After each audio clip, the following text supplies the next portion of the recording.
Welcome to the learning module, Breaking News, Communicating Illness for Pediatric Oncologists.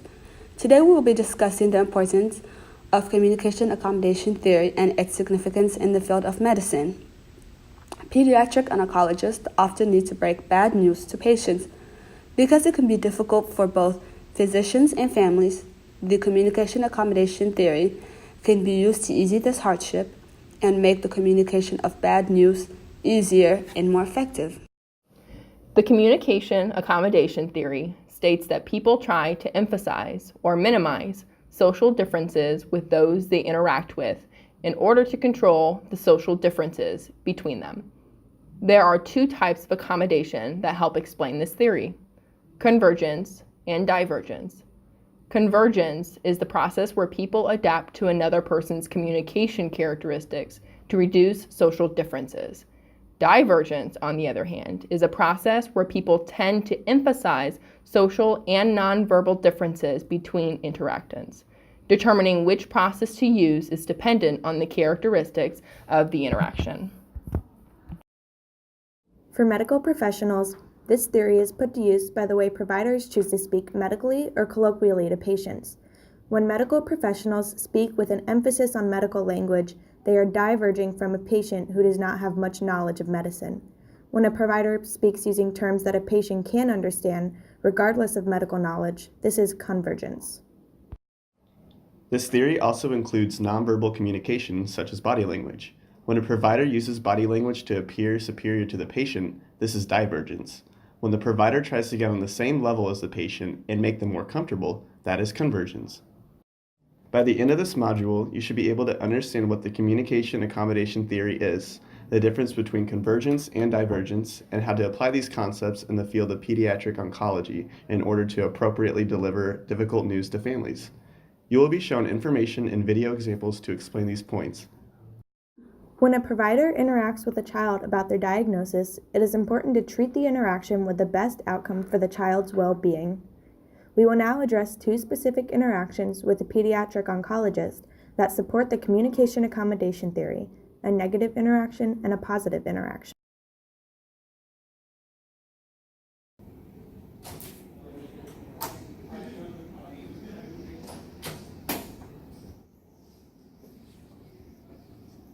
Okay, Jimmy, you have an oligodendroglioma.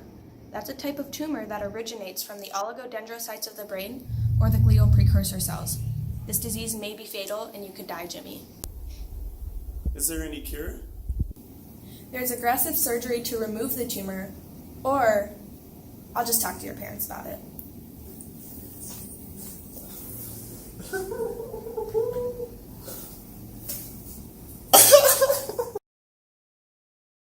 Let's point out some of the errors on the provider's part.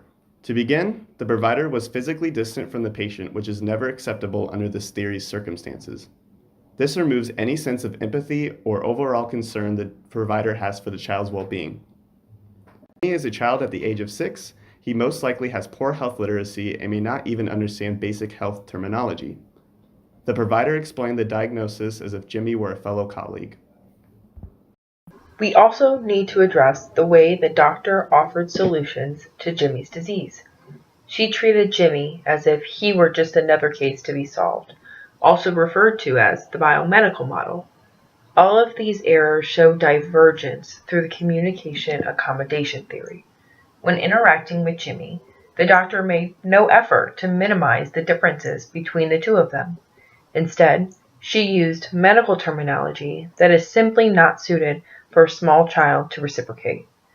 She was also very distant with Jimmy and did not attempt to relate to him in any way, making him visibly uncomfortable.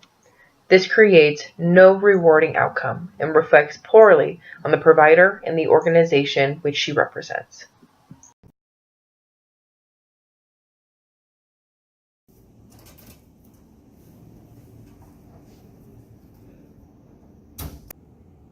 Hi, doctor. Hi, Jimmy. So, you have something on your brain that's not supposed to be there. It's called a tumor. I know this is really hard for you to understand, but do you have any questions for me? Can you help me? We're going to do everything possible to make sure that we get you better. Are you going to be strong so that you can get back to normal? Yeah! I know you will, Jimmy. Your mother thinks so too. Let's see why this is a positive implementation of convergence.